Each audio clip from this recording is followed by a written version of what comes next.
आपने कल वाली वीडियो देख ली है जिसमें मैंने आपको एक क्वेश्चन दिया था। सो मैंने आपसे पूछा था कि पार्शियल लास्ट पीरियड और फिशर में सबसे आइडियल मेथड कौन सा है, which is the best method. तो हमने कल पूरा डिस्कस किया था। उसके कंक्लूजन पे हम ये कह सकते हैं कि लास्ट पीरियड मेथड का प्रॉब्लम ये था कि वो सिर्फ बेस ईयर की क्वांटिटी को करते हैं, जबकि पार्शियल करंट ईयर की क्वांटिटी को करते हैं। तो ऐसा कौन सा मेथड है जो दोनों को कंपेयर करता है, वो कौन सा आता है? फिशर मेथड आता है। तो हमारे लिए आइडियल मेथड क्या बनता है? फिशर। एक नंबर सिक्योर। इसके बाद आता है इंडेक्स नंबर का सबसे important section, average of price relatives, और उसके बाद हम करेंगे consumer price index. Then start करते हैं इंडेक्स नंबर की सेकंड वीडियो। आई होप आपने फर्स्ट देख लिया है। If you have not watched it yet, kindly watch it. उससे आपको यहाँ का बेस मिलेगा और आप इसको ज़्यादा अच्छे से समझ पाएंगे। स्टार्ट करते हैं कंज्यूमर प्राइस इंडेक्स, और उससे पहले करते हैं weighted average of price relatives. I think ये मेथड सबसे ज्यादा रेलेवेंट है। रेलेवेंट का क्या मतलब है कि क्वांटिटी को भी कंसीडर करते हैं, एवरेजेस को भी कंसीडर करते हैं, प्राइस के रिलेटिव्स को उठाते हैं। अभी मैंने समझाया था आपको लास्ट वीडियो में कि प्राइस रिलेटिव्स का क्या मतलब है कि अगर आप कमोडिटी अलग अलग टाइप के उठा रहे हैं, उस सिचुएशन में उनके प्राइसेस को ऐड करना पॉसिबल नहीं है। जैसे क्या हम मिल्क के प्राइस को जो पर लीटर चलते हैं क्लोथ के प्राइस से ऐड कर सकते हैं जो पर मीटर चलते हैं? जब दोनों की यूनिट्स अलग है तो दोनों का एडिशन नहीं हो सकता। ऐसी सिचुएशन में आपके लिए कौन हेल्प करते हैं? Price relatives. यहीं से स्टार्ट करते हैं इसका फॉर्मूला। तो P01 जो इंडेक्स नंबर होता है is equals to sigma RW by sigma W into, नहीं होता, याद रखना, इनटू नहीं होता। क्यों नहीं होता? क्या होना था? इनटू 100 होना था, बट नहीं होगा। क्यों नहीं होगा? R का मतलब होते हैं रिलेटिव्स। वो क्या होते हैं? P1 upon P0 into 100। ये इंटू 100 यहाँ पे ऑलरेडी हो चुका है। और W क्या होता है? P0 into Q0। P0 into Q0, वो W होगा। अगर मैं इस फॉर्मूले को थोड़ा सा सिंप्लीफाई करके लिखूं तो क्या बनेगा? R का मतलब P1 upon P0 into 100, W का मतलब P0 into Q0 upon W का मतलब P0 इंटू Q0। इसका सम और इसका सम आएगा, ऊपर नीचे कैंसिल नहीं होंगे क्योंकि पहले सम हो जाएगा तो आपके पास वो Q0 नहीं बचेगा। पर ऊपर देखो, P0 से P0 कट गया तो मेरे पास क्या बचा? P1 Q0 P0 Q0। हर आइटम 100 से मल्टीप्लाई हो गया तो एक तरीके से वो बाहर 100 चला गया, है ना। ये किसका फॉर्मूला था? Last period. तो हम क्या बोल सकते हैं कि लास्ट पीरियड मेथड का जो आंसर आएगा वही किसका आंसर बनता है? इसका आंसर बनता है। तो कैलकुलेशन सब सेम रहेगी, आंसर सब सेम आएगा, सिर्फ थोड़ा सा डिफरेंट है। तो ये 4 मार्क का इंडिविजुअल क्वेश्चन भी बनता है, प्लीज इसको स्किप ना करें, बट ये करके जरूर जाएंगे। तो एक क्वेश्चन से स्टार्ट करते हैं।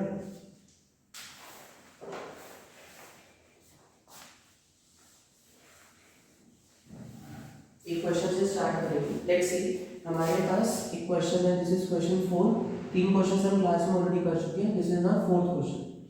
तो से आपको कमोडिटीज दे रखी है, ये थोड़ा बड़ा करेंगे आराम से। ABCDEF values are.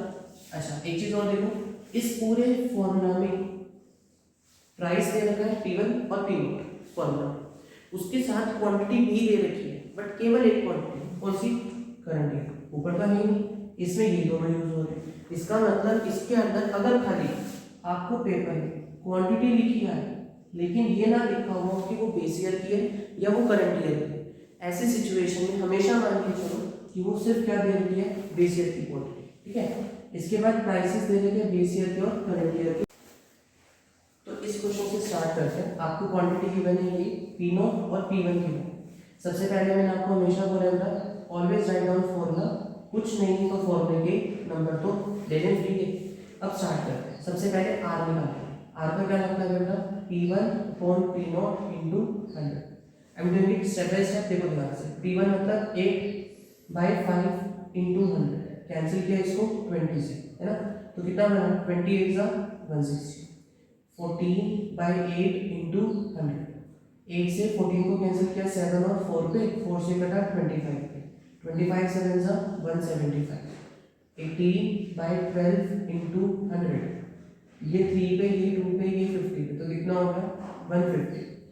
5/4 इंटू 100, ये कटा 25, 5 × 125, 5/4 into 100 same values, so 125. 4/2 into 100 it will be 200. ऐसे ये 50 पे 54 सा 200. सम मत करना, हमें नहीं चाहिए, सिग्मा कहीं पे भी नहीं है, ठीक है। आर डब्ल्यू का सम, मतलब आर का सम नहीं चाहिए मुझे, ठीक है। नेक्स्ट निकालते हैं अपना डब्ल्यू। डब्ल्यू क्या है, P not into Q not. तो पी नॉट ये है, क्यू नॉट ये है, दो हाथों का इस्तेमाल P1 into P not into Q not करेंगे। तो ये है 85 सा 40 और 400, 85 सा 40, 86 सा 48 और 4 520, 42 12। तो 42 इंटू 12 यहाँ पे कर लेते हैं, this will B 84 and 42 4 plus 5 से 4, तो दिस विल बी 504, 5 4 सा 20। और देखो अब ये देखो ध्यान से, ये गलती हुई, ये और ये गलती है मेरी, है ना। मैं हाथों का इस्तेमाल नहीं कर रहा, मेरे हाथ में माइक है, तुम नहीं करोगे, ठीक है, ध्यान से करना। तो हमने 12 इंटू 42 तो ठीक किया था, ये तो गलती ठीक कर दी, लेकिन 5 4 से नहीं करना बेटा, फंस गए बच गए। तो 4 इंटू 37 करना था, हमने 5 से कर दिया, ठीक करेंगे। 37 4 सा 7 4 सा 28, 2 पर 4 2 सा 12 और 2 14, 31 4 सा 4 1 सा 4 124, 15 2 सा 30। वेरीफाई करते हैं, आगे बढ़ने से पहले यही देख लेते हैं कहीं गलती ना हो। 85 का 400, 65 और 8 तो 130 इंटू 4 विल बी 520, 42 420 और 84, ठीक है। 37 4 जा तो 4 3 130 और 28 148 and this will B 124 and this will B 30। Perfect. अब क्या चाहिए बेटा हमें, आर डब्ल्यू। तो डब्ल्यू का सम भी निकाल लेते हैं, 4 4 8 और 8 16, 2 3 7 8 9 10 11 4 5 10 15 16 17। तो 1726 मेरा इसका सम आता है। डिनोमिनेटर में पुट करो, जितनी वैल्यूज निकलती जाए उतनी पुट करते रहे, आधा आधा नंबर जोड़ते चलेंगे, ठीक है। बूंद बूंद से सागर बनाएंगे। तो जो आर डब्ल्यू पे आएंगे, आर इंटू डब्ल्यू 160 इंटू 400, 16 4 सा 64 और 3 जीरोस इसकी, ध्यान से 175 इंटू 520। भाई इतना तो स्ट्रॉन्ग मैथ्स नहीं है, गलतियाँ देखिए। 175 इंटू 52, तो दिस विल बी 5 2 ज़ा 10, 7 2 ज़ा 14 15 and 2 ज़ा 2 3। Adding them 5 5 ज़ा 25, 7 5 ज़ा 25 37, 5 1 ज़ा 5 4 8। This will be 0 0 1 and 9, तो 91 100 ये आया और एक जीरो ये वाला, ध्यान से ये जीरो भूल मत जाना बेटा। 504 इंटू 15, तो 5 4 ज़ा 20, 5 5 ज़ा 25 एंड 504 0 6 5 एंड 7, तो 7 5 6 0 और एक जीरो ये वाला मल्टीप्लाई। ओहो, this will be 8 5 ज़ा 40, 5 4 ज़ा 24, 5 2 ज़ा 5 and 7, 8 2 ज़ा 16, 4 2 ज़ा 8 और 9, 4 2 ज़ा 2 and 2 करके 148, 0 0 0 and 25 4 4 8 and तो this will be 18500। अब जीरो हमने छोड़ लिए तो इसी में आएगा, ठीक है, ध्यान से करना। 125 इंटू 124, तो 125 फोर से कितना होता था 500, 125 टू कितना होता है 300 और 125 1 3 0 0 15 5 1 15,005, ठीक है। लास्ट आता है 200 इंटू 330, तो 3 2 ज़ा 6 ओनली 1000।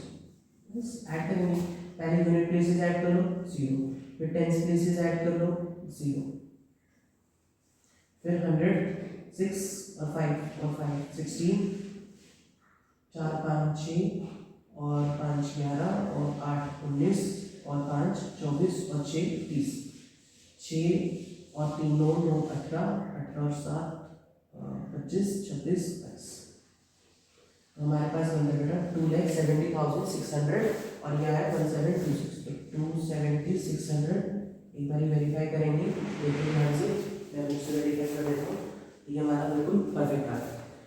डिवाइड करेंगे यू गेट द आंसर्स, तो डिवीजन तो यहीं पे कर देते हैं, देखो यहाँ पर 270,600 डिवाइड बाई 1726, तो 1726 का एज इट इज कर लेते हैं 0, एंड 0 में से 2 गया 8, 26 में से 3 इधर नोट देन ऊपर से एक जीरो ये वाली डाल ये रहती है तो 1।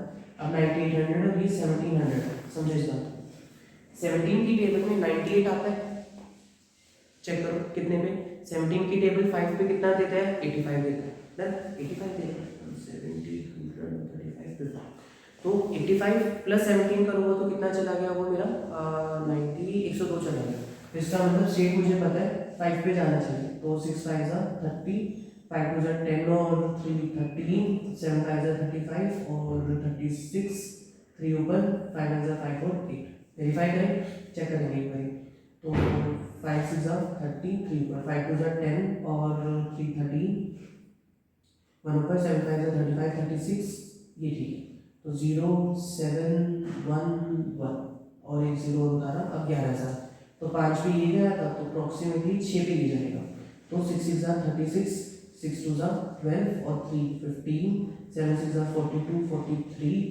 और 6 1 जा 6 तो कितना बच गया 4 और 4 और 4 और 1 1 4 4 4 4 चलो एक 0 ऊपर से उतारेंगे एक डेसिमल हमें चाहिए था ये 14,000 है ये 10,000 तो कितने का गया है 4,000 1700 का डबल 30 तो अप्रोक्सीमेटली ये मान लो ये 5 6 पे गया था तो 8 पे जाना है अप्रोक्सीमेटली मेरा आंसर बनता है 156.8 ये क्या किया मैंने देखो सोचो इस बात अगर मेरी 1726 की 6 पे 10,356 बनता है ना अब 1700 का डबल कितना होता है 3400 मैं 10356 में मतलब 10,000 में 3400 भी ऐड करूँ तो कितना बना 13,400 300 ये करना 13,700 और 700 कर दूंगा 726 का तो 1,400 इतने तो बन रहे हैं अब राउंड फिगर में अगर सपोज ये 6 के में भी आएगा तो 6 8 या 6 9 पे आएगा जिसको राउंड फिगर में क्या लिख सकते हैं 7 या 8 लिख सकते हैं ना तो हम क्या कर रहे हैं इसको 7 8 क्यों लिख रहे हैं 6 अच्छा 6 में 2 ऐड करना ना हाँ तो हमारे पास डबल आएगा तो 7 9 कुछ बनेगा जो आपके लिए 8 भी परफेक्ट तो इसका आंसर 156.8 है वेरीफाई करते हैं मुझसे मेरा फाइनल आंसर बनता है 156.8 देन इन केस आपका 7 9 7 8 7 7 भी आ रहा है तो आप उसको राउंड फिगर में एक डेसिमल पे 156.8 पे छोड़ सकते नो इश्यूज एट ऑल ठीक है 100% आपको मार्क्स मिल जाएंगे इसमें कोई इशू नहीं रहेगा so this is all about weighted average of price relatives simple अब आते हैं लास्ट टॉपिक पे which is all about consumer price index इससे आगे नेक्स्ट पे चलेंगे तो ये क्या है कंज्यूमर प्राइस इंडेक्स क्या होता है बट आगे बढ़ने से पहले मैं आपसे पूछना चाहूँगा कि आपने कभी रिटेल शॉप देखी क्या होती है रिटेल शॉप का मतलब जिसको हम डायरेक्टली कंज्यूमर से रिलेट करते हैं तो हमारे पास बिजनेस में क्या होता है सबसे पहले मैन्युफैक्चरर आता है मैन्युफैक्चरर से नेक्स्ट क्या आता है होलसेलर होलसेलर के बाद क्या आता है रिटेलर एंड रिटेलर के बाद क्या आता है वैसे एजेंट्स भी आते हैं बीच में मतलब हम एक सिंपल चेन लेते हैं कंज्यूमर तो अगर मुझे ये चेक करना है वास्तविकता में कंज्यूमर को कितनी महंगाई देखने को मिल रही है उस सिचुएशन में हम यहाँ पे चेक नहीं करते हम किस पे चेक करते हैं इस पर क्यों कंज्यूमर के पास परचेज डायरेक्ट कहाँ से होती है रिटेलर से होती है ना तो हम रिटेलर से चेक करते हैं तो इसका नाम बनता है रिटेल प्राइस इंडेक्स और कंज्यूमर प्राइस इंडेक्स तो इसका मतलब क्या हुआ कंज्यूमर प्राइस इंडेक्स आपको बेसिकली कंट्री में इन्फ्लेशन कितनी चल रही है उसका एग्जैक्ट आइडिया देता है एट कंज्यूमर लेवल कि कंज्यूमर के लेवल पे वो एक बास्केट खरीद रहा है अगर 25 आइटम्स की तो उसमें कितना प्राइस में इंक्रीज आया वो कौन बताता है कंज्यूमर प्राइस इंडेक्स इसलिए इसकी रेलेवेंस क्या होती है बढ़ जाती है सीपीआई क्लियर अब सीपीआई को कैलकुलेट करने के दो मेथड्स आते हैं सेम एक आता है एग्रीगेटिव एक्सपेंडिचर मेथड और एक आता है आपका फैमिली बजट मेथड अब देखो कायदे से इन दोनों का क्वेश्चन मैं नहीं कराऊंगा क्यों रिजर्वेशन मैं आपको इसका फॉर्मूला बताता हूँ तुम सोचो उसको ध्यान से वो किससे रिलेट करता है एग्रीगेट एक्सपेंडिचर मेथड सीपीआई में कैलकुलेट कैसे होता है P1 upon P not Q not into 100 और आगे लगता है sigma if you have watched both the videos very carefully तो तुम्हें पता होना चाहिए और तुम बताओगे मुझे इन कमेंट्स कि ये कौन से मेथड से सेम रिलेट करता है। ठीक है, याद रखना। This is your homework for today कि P01 aggregate expenditure method formula देता है कंज्यूमर प्राइस इंडेक्स का P1 upon P0 Q0 into में 100। सो this is first method. Second method का भी फॉर्मूला हम कर चुके हैं ऑलरेडी। ये क्या होता है, sigma RW by sigma W। ये तो आज ही है। फैमिली बजट मेथड का सेम फॉर्मूला हम किसमें करके आया अभी aggregative relative method, sorry weighted relative method of price relatives, जिसके अंदर हमने देखा था सेम RW बाय W लगाया। इससे पहले जो टॉपिक याद है ये वाला, तो इसकी जो कैलकुलेशन है 100% सेम यहाँ पे यूज होता है। ठीक है, अब पेपर में क्वेश्चन कैसे आते हैं मैं क्वेश्चन करके दिखा दूंगा इसके बाद, जिसके अंदर आपको कहा जाएगा calculate consumer price index from both the methods. This will B last numerical from this chapter. इसके अलावा आपका इसमें कोई भी न्यूमेरिकल पोर्शन नहीं है। See there is industrial average, there is wholesale price index, but most of schools नहीं कराते। इन केस आपके स्कूल में हो रहे कमेंट डाउन, मैं उसके लिए एक सेपरेट वीडियो बनाने को बिल्कुल रेडी हूँ, बट क्योंकि जनरलाइज यहीं तक कराया जाता है स्कूल में तो हम यहीं तक कवर करेंगे। इसके बियॉन्ड अगर आपके स्कूल में करा रहे हैं you need clarification for that, आपको उसकी रिवीजन करनी है एंड आपको उसको रिवीजन प्रैक्टिस भी चाहिए, तो हम एक सेपरेट वीडियो करेंगे इन केस रिक्वायर्ड होगी, अदरवाइज इतना इनफ है। क्लियर? सो हमारे पास कंज्यूमर प्राइस इंडेक्स की ये दो पार्ट्स हैं। अब आगे बढ़ने से पहले एक आपके लिए होमवर्क है कि कंट्री में इन्फ्लेशन जब कैलकुलेट होता है, हमारी कंट्री का इन्फ्लेशन जब कैलकुलेट होता है तो इसको किससे मेजर किया जाता है, CPI या WPI? WPI क्या होता है, ये कंज्यूमर प्राइस इंडेक्स, ये है होलसेल प्राइस इंडेक्स, ये वाला। तो हमारी कंट्री का इन्फ्लेशन इंडिकेटर क्या है, CPI या WPI? Very important question from 1 mark point of view, but ये आता जरूर है, ये याद रखना। This is your homework, let's see कितना आप इसको कैच अप कर पाओगे। तो CPI या WPI सर्च गूगल, जहाँ पे आपको कोई आर्टिकल मिलता है उसको रीड करो। गूगल पे फर्स्ट लाइन देख के मत जाओ, ये चेक करो गवर्नमेंट क्या यूज करती है, इधर CPI और WPI to indicate inflation in economy. Got it? हम ये दोनों मेथड्स का एक न्यूमेरिकल करते हैं। विद दिस हमारे यहाँ पे वाइंड अप होगा। अब इसके अंदर मैं आपको जनरल टर्म्स बना देता हूँ। इन्फ्लेशन एक्चुअली होता क्या है, तो हम क्या करते हैं, इन्फ्लेशन है वैसे तो मैक्रो इकोनॉमिक फैक्टर और क्वांटिटेटिव टर्म है, बट देखो जनरल बात है, अगर मैं आपको यही कहूँ कि मेरे को 2010 से 2025 को कंपेयर करना है, तो क्या मैं हर कमोडिटी के प्राइस को उठा सकता हूँ? नहीं। तो हम क्या करते हैं, 5 से 6 बेसिक आइटम्स उठाते हैं, जैसे फूड, क्लोथिंग, हाउसिंग। हाउसिंग में क्या आता है, रेंट आता है, ठीक है। उसके अलावा miscellaneous expenditure, education, health, energy. Energy में क्या आता है, फ्यूल प्राइसेस बेसिकली। इन सब मेजर कैटेगरीज को हम 8 हिस्सों में बांटते हैं, जिससे 6 प्रोडक्ट्स बनते हैं। उन 6 प्रोडक्ट्स के प्राइसेस को बेस ईयर और करंट ईयर में कंपेयर करते हैं। ये प्रोसेस होता है जो CPI में यूज होता है। क्लियर? तो ये याद रखना। तो इन्फ्लेशन को चेक करने का तरीका हम ये यूज करते हैं रियल लाइफ। ओके, तो आते हैं numerical. This will B last part for this index number revision. यहीं से स्टार्ट करते हैं ना एक कैलकुलेशन, एंड विल आल्सो सी कि आप दोनों को कैसे सिंपलीफाई करके लिख सकते हैं। ठीक है, तो एक फॉर्मूला मैं पहले ऊपर लिख देता हूँ।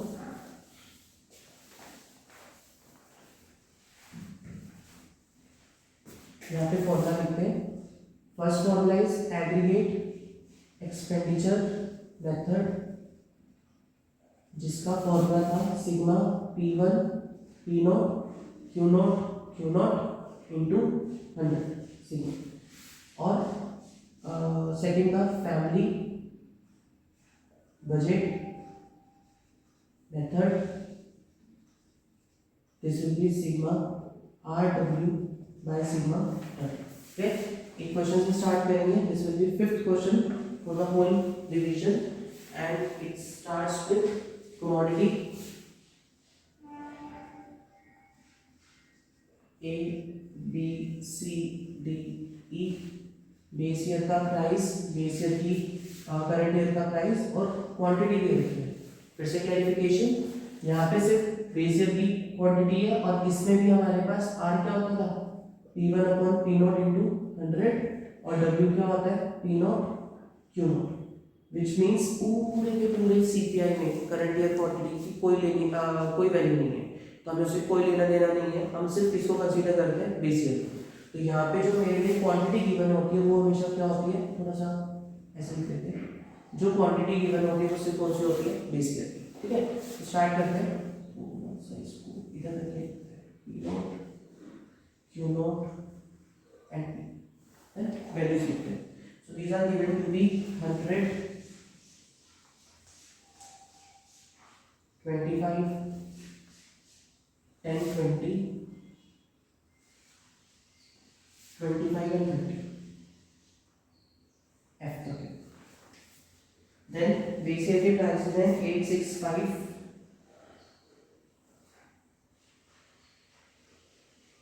48,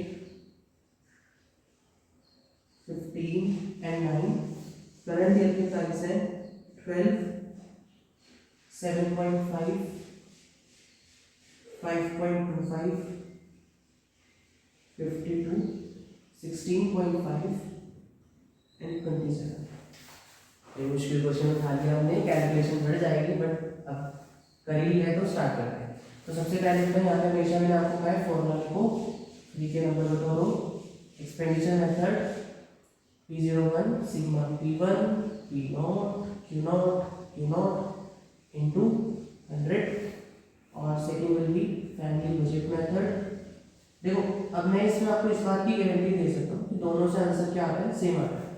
ये इकलौता ऐसा मेथड है जिसमें आप चाहे ऊपर वाला लगाओ चाहे नीचे वाला, ऊपर वाला मतलब ईश्वर नहीं, यहाँ पे फॉर्मूला आप इससे करो चाहे इससे, सेम आंसर आएगा वी गेट। ठीक है, नहीं आएगा तो हम लिख आएंगे भाई, कैसी बात है। R W by sigma start करेंगे। सबसे पहले मुझे चाहिए P1 Q0, फिर चाहिए P0 Q0। पहले ही करते हैं P1 Q0, दो फिगर्स इनको multiply, so this will B 1200। ओहो 7.5 into 25, 5 5 are 25 and 25 आएगा। चलो मैं आपको इसका शॉर्टकट बताता हूँ एक कैलकुलेशन का ना। 7 5 are 35 और 37, 5 2 are 10, ये 150 बनेगा। दिस विल बिकम 5 7 8 एंड 1, तो ये हो गया मेरा 187.5। समझा? तो इसका बाद में करते हैं, अभी के लिए थोड़ा सा एक्सटेंड हो जाएगा, मैं इसको नोट्स उसमें शॉर्ट्स में कवर करता हूँ। ठीक है, तो 7.5 into 25 करना था, 5 5 25, 7 5 35 37, 5 2 10, 7 2 49, 15 5 7 8 ओके। एक डेसिमल था तो हमारे पास आता है 187.5।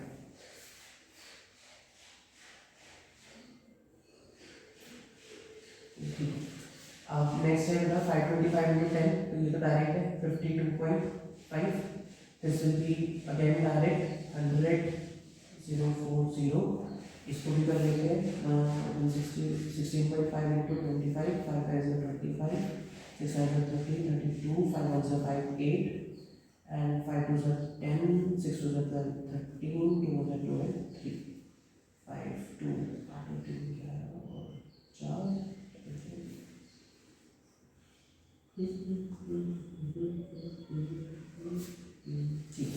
So this will be 4.2.5, last is 27 3, so 7 3 are 21, 3 2 are 6 or 7 8।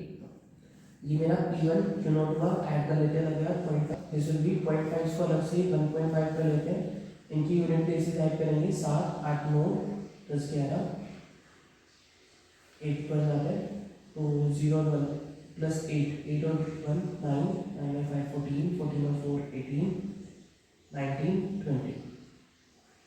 2 पर गया 2 1 2 4 5 6 7 8 9 and 8 17, 1 2 3 1 2 and 3, ये बना प्लस 1 ऐड किया तो 3702.5। थोड़ा सा टफ है, ध्यान से करेंगे तो पता हो जाएगा। दिस इनटू दिस किया तो 800, 25 6 150, 50 96 960, 25 into 15 कर लेते हैं इधर, so 5 5 are 25, 5 2 are 10 and 12, 5 2 are 10 and 12 and this will be 25, so this became 375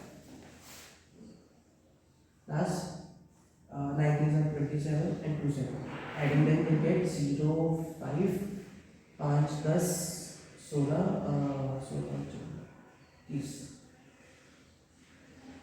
3 पर गया, 8 और 3 11 12 21 24 25 26। So we have 2605 and 3702। इनमें वैल्यूज पुट करते हैं बेटा। दिस विल बी, हम ऊपर न्यूमरेटर में 3702.5 और नीचे 2605 इंटू 100 करें। इसकी डिवीजन अभी करते हैं, जस्ट एक मिनट। यहाँ पे हम आर और डब्ल्यू निकाल लेते हैं। तो डब्ल्यू क्या है बेटा, देखो डब्ल्यू क्या होता है, P not into Q not. ये तो मेरा डब्ल्यू हो गया। आर निकालना है, आर क्या होता है, P one upon P not into में 100।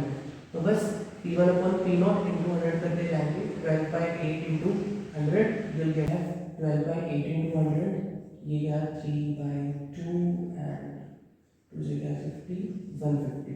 देन नेक्स्ट क्या आपके पास 12/8 क्या होगा, this by this. Next will be 7.5 divide by 6 into 100। ये दोनों 15 के मल्टीपल्स है।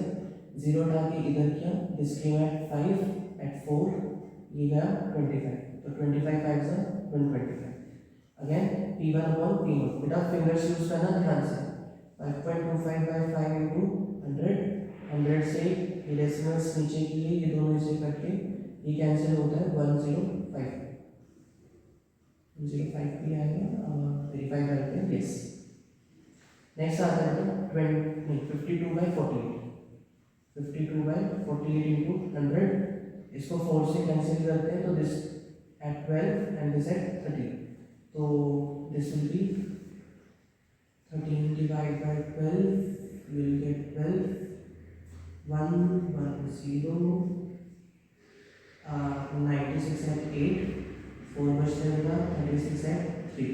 तो दिस विल बी एट 108.33, दो डेसिमल्स कम से कम।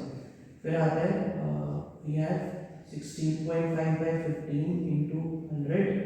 अगेन एक डेसिमल नीचे, एक से कट गया, 15 से कटा 11 पे, दिस विल बी 110।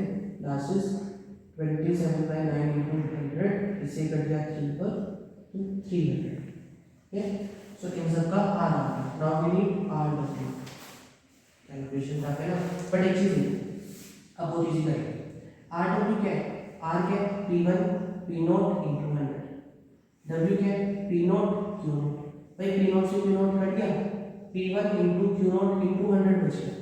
देखो P1 Q नॉट का मैंने बोला ऑलरेडी बनाया, ये बनाया इंटू 100 होगा तो काम करना है। तो जल्दी से करेंगे, 1200 2 zeros और 18750, then 5250 10400 41250 और 81000। बस तो हम क्या कर रहे हैं, आर डब्ल्यू का करने के लिए आपने क्या किया, जो आपने बेसिकली P1 Q नॉट निकाला था उसको इंटू 100 कर दिया, ठीक है। तो इसका सम भी मत करो, यहीं से करो, 370,250, ये मार्क 70,250। डायरेक्ट क्वेश्चन हो जाएगा, आपको इसमें सोचने की जरूरत है, ठीक है। अब देखो कंडीशंस क्या करते हैं, रिजिड हो गए। क्या रिजिड हो गए, यहाँ पे ये डेसिमल आ रहा है, कितना आया 108.33 आ रहा है। अगर ये राउंड फिगर में कटता और फिर मैं इसको W से मल्टीप्लाई करता तो यहाँ पे इतना बनता। बट यहाँ पे क्योंकि डेसिमल है और ये आपकी एब्सोल्यूट वैल्यू को कंसीडर कर रहे हैं, तो सिर्फ इसकी वजह से डिफरेंस आएगा कि यहाँ पर अगर आपके टीचर को प्रूफ करते तो कर दो, नहीं करते तो आप इसको मल्टीप्लाई कर दो, ये 396 बनेगा।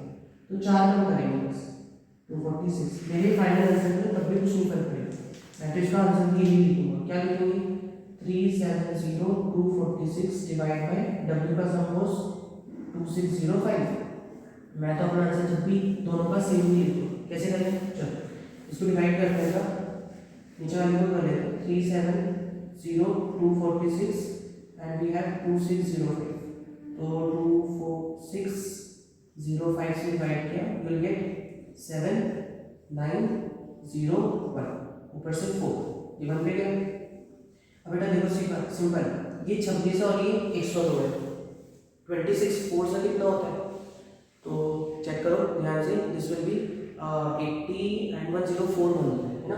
हमारे पास कितना है, अप्रॉक्सीमेटली इतना ही, तो 4 पे करते हैं इसको, 6 5 5 4 20, 6 4 24 और 4 2 8 और 2 आगे 4 5 और 5, देन 6 रह गया था।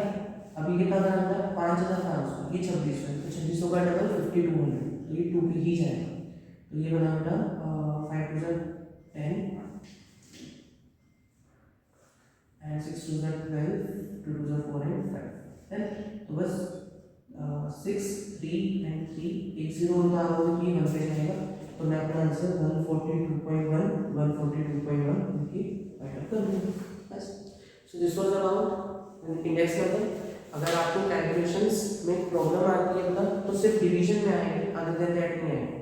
अगर आप अपना आंसर यहाँ पर भी छोड़ रहे हो तो हाफ मार्क मैक्सिमम जाएगा, और अगर आप 100 का टारगेट रख रहे हो तो practice as many questions as you can. But एक चीज़ ये याद रखना, आपको ये ट्रिक्स चाहिए ताकि आप अपने कैलकुलेशन को क्या कर सको, कम कर सको। अगर आपने प्रैक्टिस की है और आपने दोनों वीडियोस देखी हैं, आप इसको ऑन अ रिपीटेटिव बेसिस देखिए, जो छोटे छोटे ट्रिक पॉइंट्स होते हैं वो आपको समझ आएंगे कि मैं किसको कहाँ पे कैलकुलेशन को कम कर सकूँ। तो just do it in the right way, और उसके बाद आपको कुछ भी अलग से कैलकुलेशन करने की ज़रूरत नहीं है। तो हमेशा हार्ड वर्क काम आएगा ज़रूरी नहीं है, you can use hard work in similar ways, जिसके बेसिस पे आपका इंडेक्स नंबर कंप्लीट हो जाएगा। So we have done up till correlation and index number.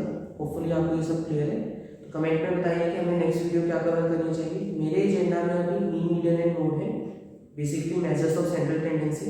Discussion हमारा कटा हुआ सिलेबस से, तो मैं उसको भी नहीं कर रहा हूँ, बट इन केस आपके स्कूल्स में कराया जा रहा है तो आप मेंशन कर सकते हैं, मैं आपको वो कराने को बिल्कुल मिलेगी। तो हम नेक्स्ट में मीन, मीडियन मोड करेंगे, देन उसके थियरी के थोड़े बहुत टॉपिक्स देखेंगे, otherwise we will start from micro economics. ठीक है, सो अभी के लिए stay tuned. If you have not subscribe the channel yet, kindly subscribe it, ताकि आप नेक्स्ट वीडियोस को इसी तरीके से टाइमली मैनर में कंप्लीट कर सकें। मेरा ऑब्जेक्टिव है कि मैं जनवरी के एंड तक कंप्लीट इकोनॉमिक्स वाइंड अप करा दूँ, ताकि आपको फरवरी टाइम मिल सके रिविजन के लिए।